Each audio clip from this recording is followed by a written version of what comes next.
Uh, Before we dive into today's topic, don't forget to hit that subscribe button and give us a thumbs up if you enjoy this content. Um, have you ever been so captivated by a neighbor's life that you couldn't help but peek through the window just to see what they were up to?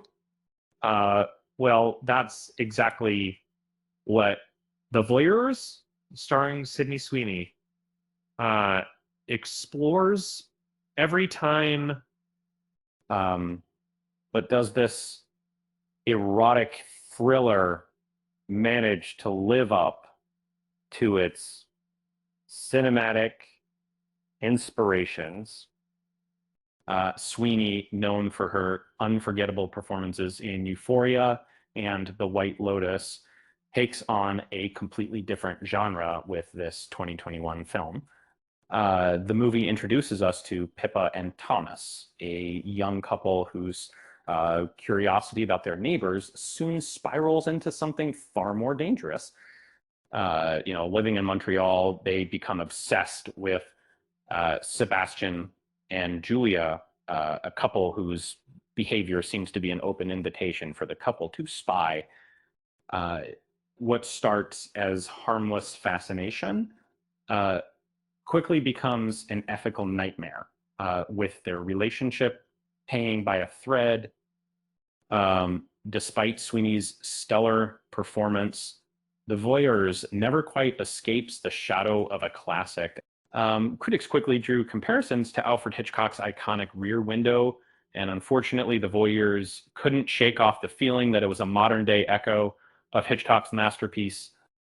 Directed by Michael Mohan, this film attempts to bring the thrill of voyeurism into the 21st century, but it often feels like it's trying too hard to be edgy rather than offering something fresh. The blend of suspense and eroticism that made Hitchcock's films unforgettable is present, but it's overshadowed by twists and turns that often feel too far-fetched. While some praised it for its playful tone and nod to the past, others felt that it missed the mark, um, uh, falling short of its potential. Uh, Sweeney's portrayal of Pippa, a character driven by both curiosity and compulsion, was widely regarded as the highlight of the film. She brings a captivating intensity to her role, but even that can't quite rescue a script that's more focused on shock value and on developing the underlying tension. What sets The Voyeur apart from Rear Window is its attempt to modernize the voyeuristic elements.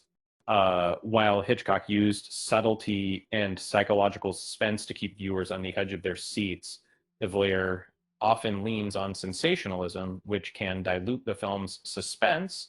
There are a few moments where the movie tries to outdo itself with unrealistic surprises, but they only serve to break the mood.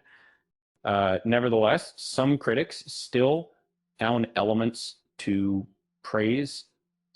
The film draws on the best parts of Hitchcock and even taps into the style of Brian De Palma's body double Baylor. While it doesn't quite match the perfection of Rear Window, it does capture the essence of voyeurism in a modern context. But can anything truly measure up to Rear Window? The 1954 classic continues to be a gold standard, holding its place with a 98% rating on Rotten Tomatoes. It's no surprise that any film venturing into similar territory will always be measured against it. So while The Voyeur may not have made the same impact, it's still worth a watch. Um, just be ready to laugh at some of the more outlandish moments. And remember, sometimes the real thrill is just watching from afar rather than getting too involved. With that said, thanks for watching, and until next time.